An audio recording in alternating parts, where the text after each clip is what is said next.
in the introduction of recursion, we have seen or we have learned that how actually recursively defined functions are constructed. Now, today we will see that thing with an example, that how the recursively defined functions are constructed and their properties are used. Now, okay.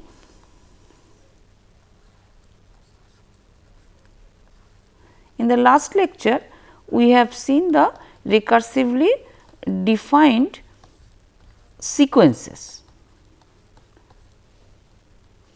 Now, we will see the how it is we define the functions recursively.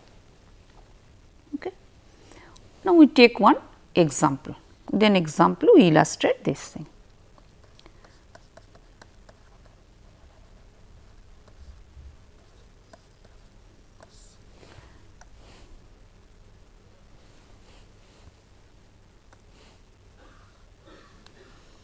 Now, we take the example of Ackermann's function.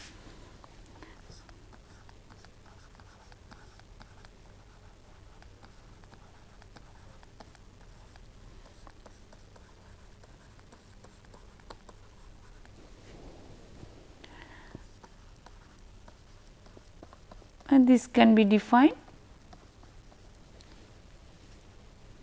This is some simplified form of the general Ackermann's function, and it is defined as the say a mn, or first I give it is defined in two steps. So, first a m0 is a m minus 1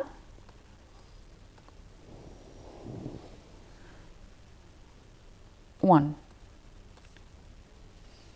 for m equal to 1, 2 for all integer values. And the second step is a mn is a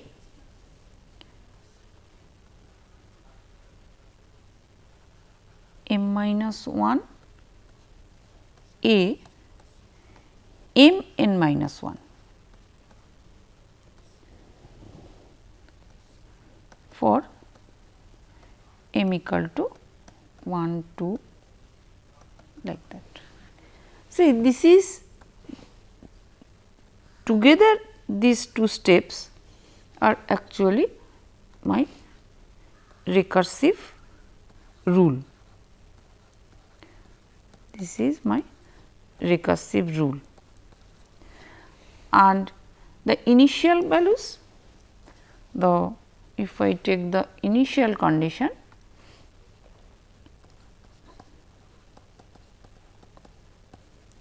my initial condition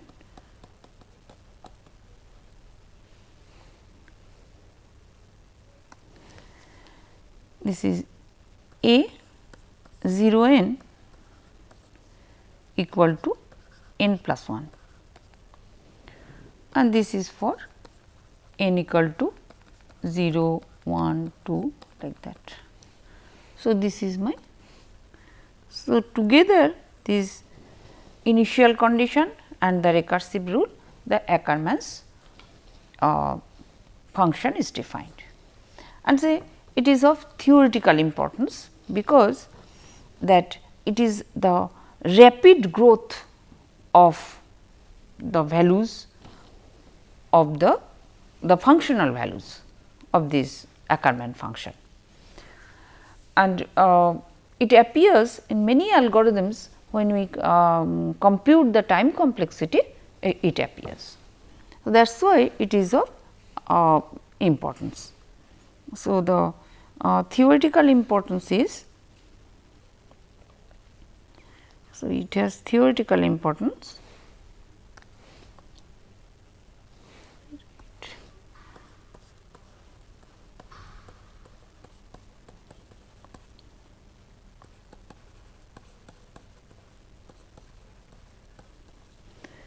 in computing the time complexity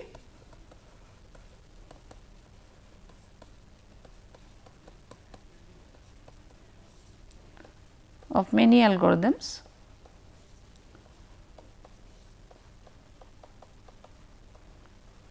and this is mainly due to its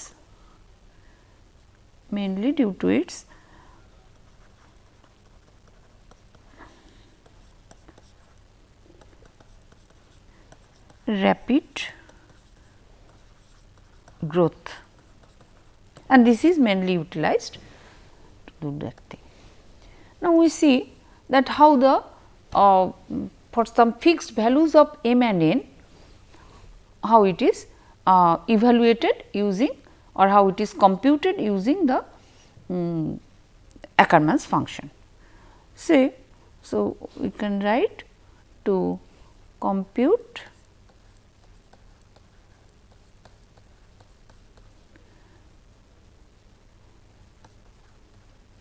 we can call this is Ackermann's value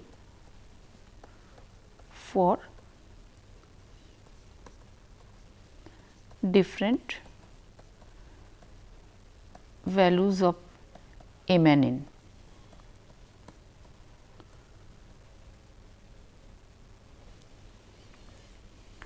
Say we see that how to compute A11. This is A11. So, if we apply the recursive rule, we get A m minus 1. So, here my m equal to 1, n equal to 1. So, if I apply m minus 1, this becomes m minus 1, this becomes 0 and A m minus 1 A. So, if I see that thing m minus 1 A m n minus 1. So, we write in the next step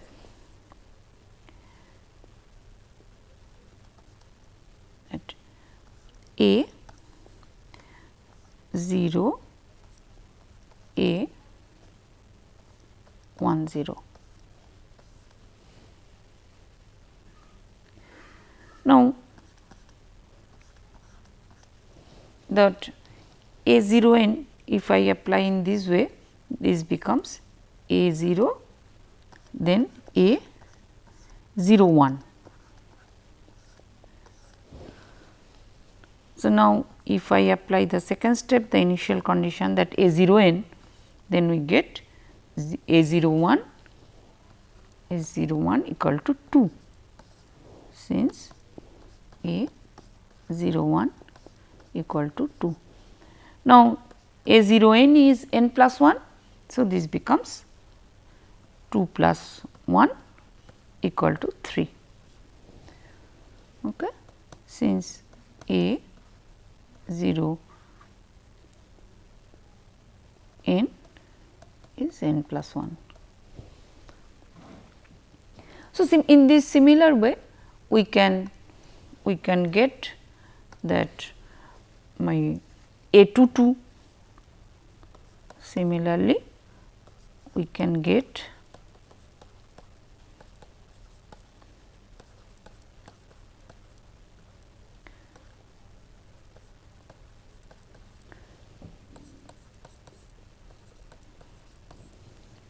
is 7 or A 2 3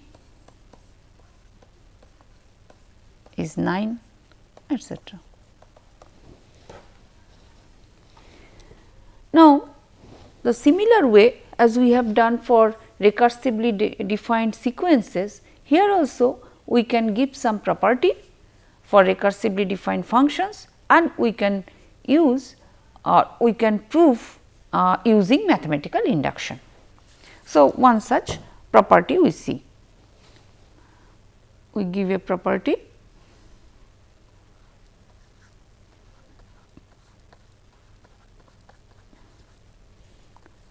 say P 1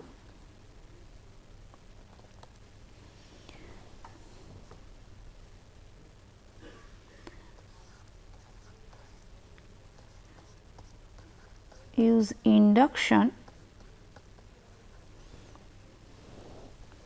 to show that A1n equal to n plus 2 for n equal to 0, 1, 2 like that. Now, since it is induction, so we can give the solution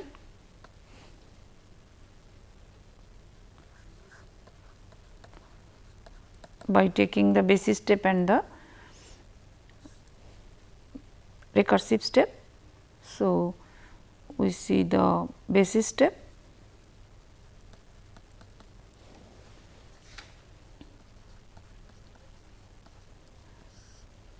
say for n equal to 0, this is A10, this becomes A10 and A10 is, if I apply the rule, then this becomes A01, which is 2, and this is equal to 0 plus 2, that means the it is true. So, basis step is proved. Now, if we see the recursive step, we see now the recursive step.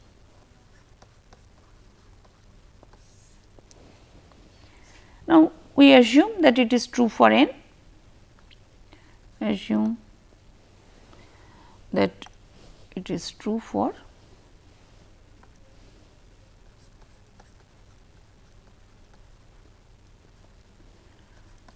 the result is true for n, that means A1n equal to n plus 2 is true. Now, we have to show that for n plus 1 I equal to n plus 1 also it is true. So, for I equal to n plus 1 I can write A1I is A1 n plus 1, that if I apply the recursive definition of Ackermann's formula, so this becomes A 0 A m n minus 1. So, 1 n. Now, according to the principle of mathematical induction, that A1 n, this conjecture is already true and that value equal to n plus 2. So, this becomes A0, this becomes A0 n plus 2. We know A0 n is n plus 1. So, this becomes n plus 3. That means, this is equal to n plus 1 plus 2. So, that means, when I equal to n plus 1, when I equal to n plus 1, this is n plus 1 plus 2. So, this is property is proved. So, that what we see that totally similar way that the recursively defined functions, the recursively defined sequences, that we can frame the recursive formula, and then with the formula can also be proved by using the mathematical induction and the recursive definition of the sequences or the function. Now, we can see that how we can define the recursive we can define recursively the sets and structures. In the introductory lecture of recursion, we have seen with some examples, but now we see that how it is actually framed. So, recursively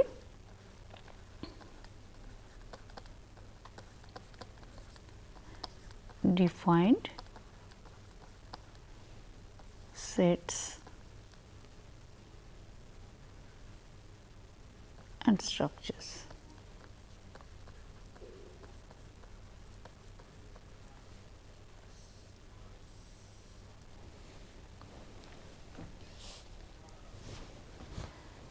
So, recursively defined sets that we can start with the empty set, and then we will define a specific rule and will generate the new elements. So, this is the main concept.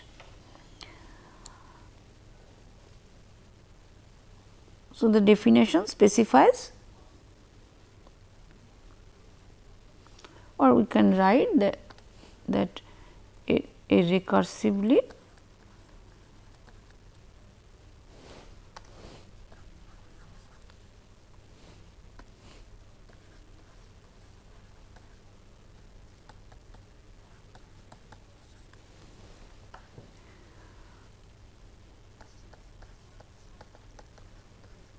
defined set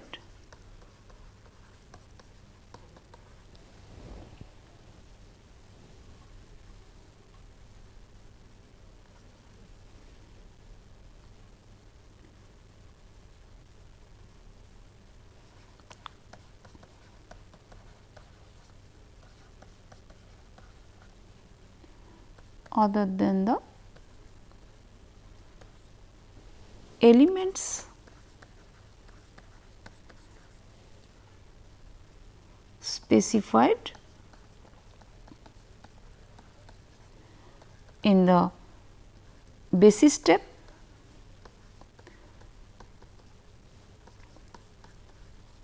it can be empty set, like it can be like it can be empty set or some trivial values,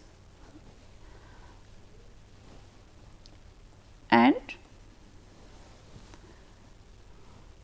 the elements generated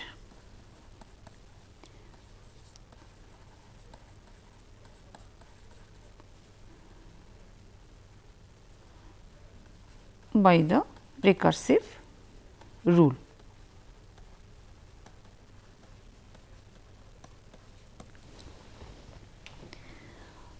We take one very simple example and we illustrate that how the sets are constructed recursively. So, consider a subset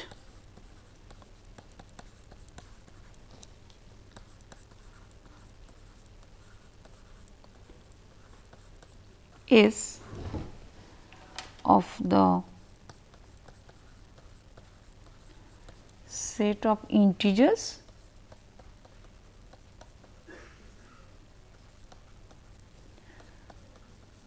defined recursively as follows.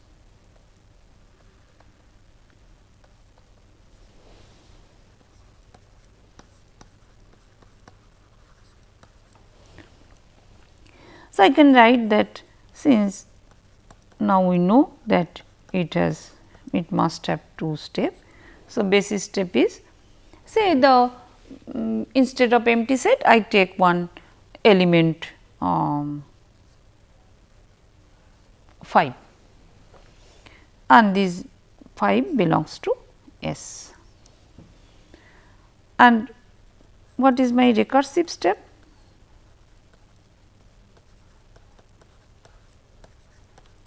Recursive step that if x belongs to S and y belongs to S, then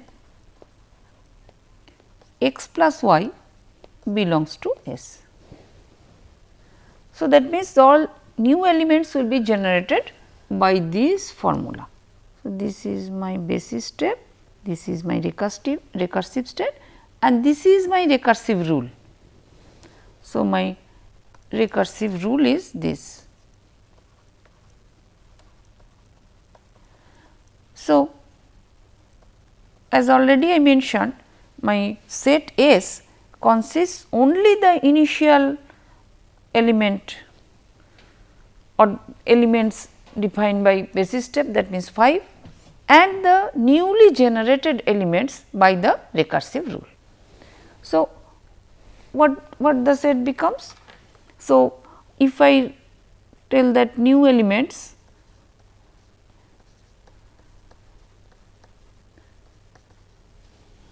that generated elements generated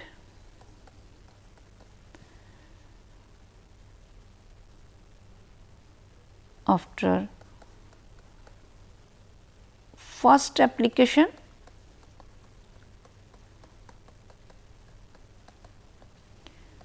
of recursive rule.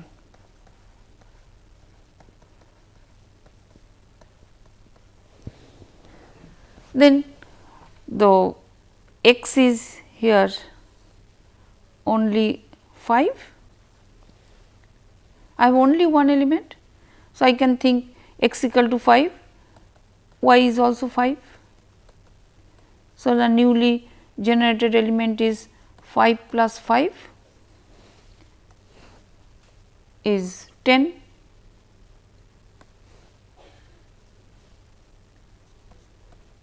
So, this is the new element.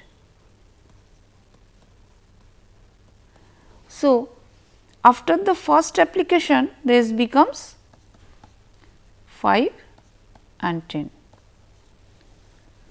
Okay. Then after the second application, so after first application of recursive rule, you can write RR as if this is recursive rule.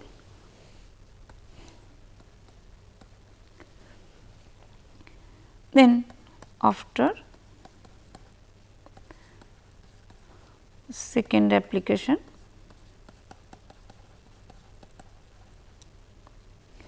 I can write my S equal to 5, 10, 15, 20.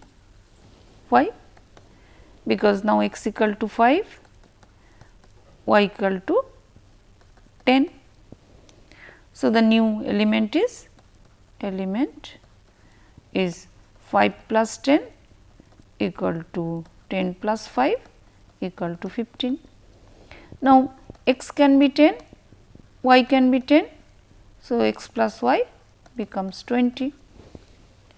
So, if I now proceed in this way, the finally what we will get, that S is the multiple of S is multiple, all the multiples of 5. I get S is a set where all the multiples of 5. So, one set we can generate by using this type of recursive definition. Now, we take another example.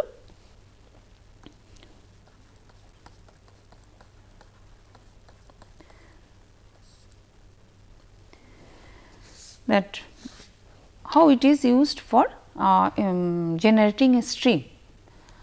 So, first I give a definition, I give the definition of string.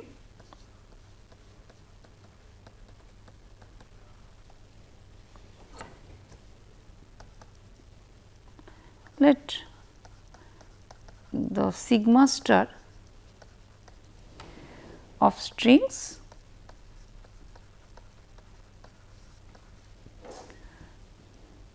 or alphabet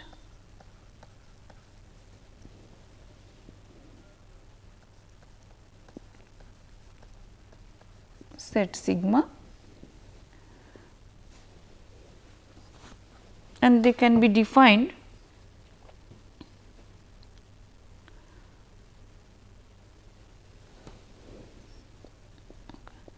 they are generated from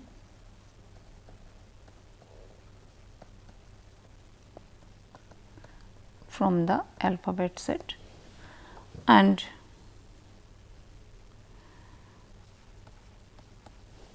they can recursively or they can be defined recursively as follows.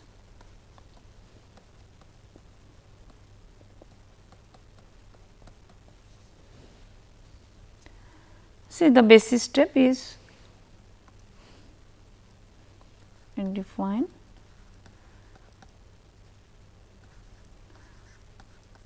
the basis step. Say lambda belongs to sigma star. A defined lambda is the empty string, lambda is the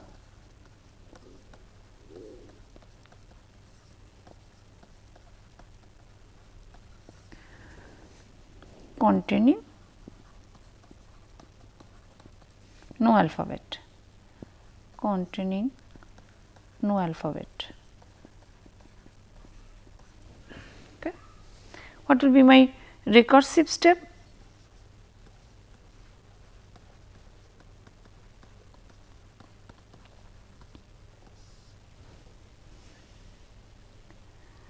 See, if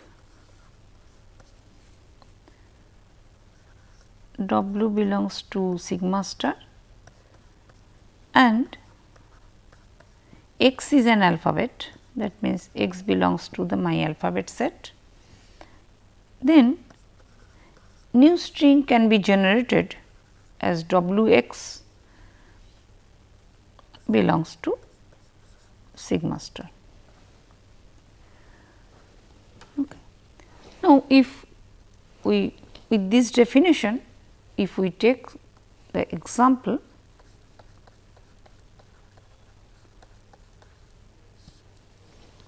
where the example with any alphabet set, the fixed alphabet set. So, let the alphabet set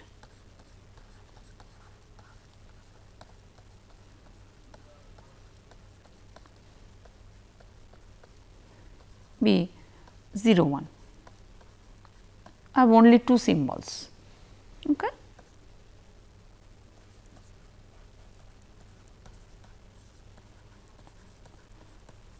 Okay. And my lambda is the empty set, is the empty set. Okay. I write empty string containing no symbol. So, how we generate that? What will be the set? So, the initial set is, I can write sigma star is lambda. Then first application, after first application of the recursive rule,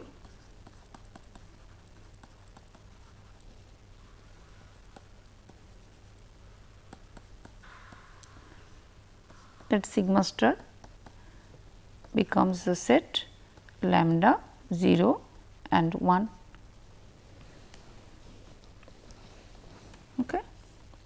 Then after second application,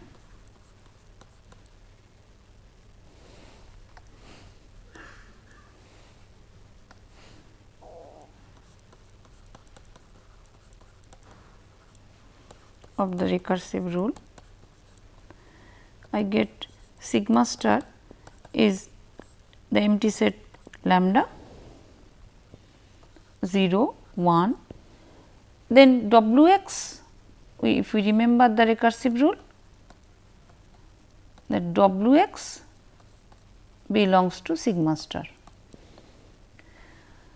So, here x is 0 1, so I get 0 0 0 1 1 0 1 1.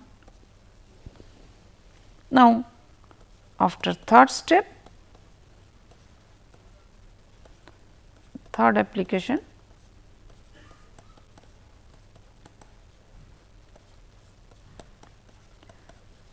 again it will be concatenated.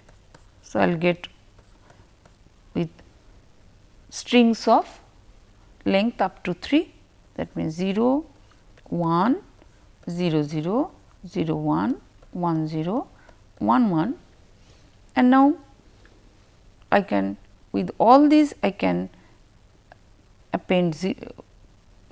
So, this is 0 0 0 0 0 1 0 1 0 0 1 1. Same thing I can now do for this one symbol. So, this becomes 1 0 0 1 0 1, then 1 1 0 1 1 1, and in this way I can continue. So, this is the way how actually we can do that thing. Now,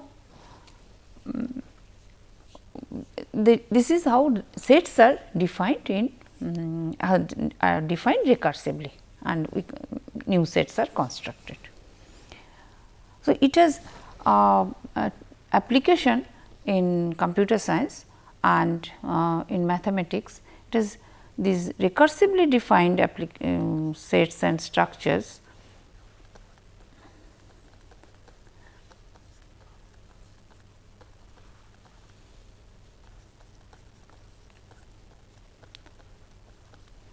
have number of applications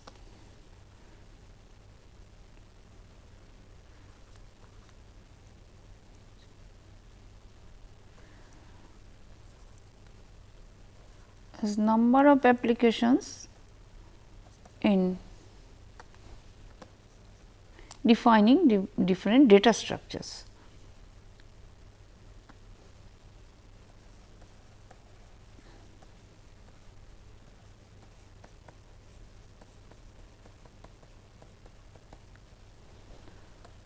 In defining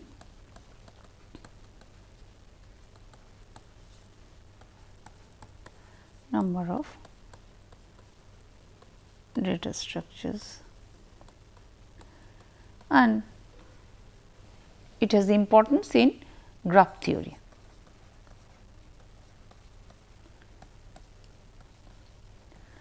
Say, if we can define tree as a graph, then this trees, all different type of trees that can be generated, all type of trees can be generated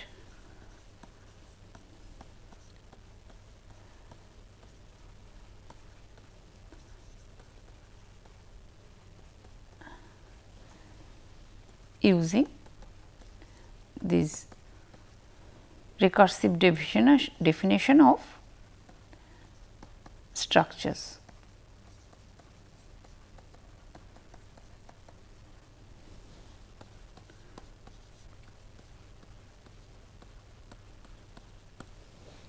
Okay. So, what we have read, that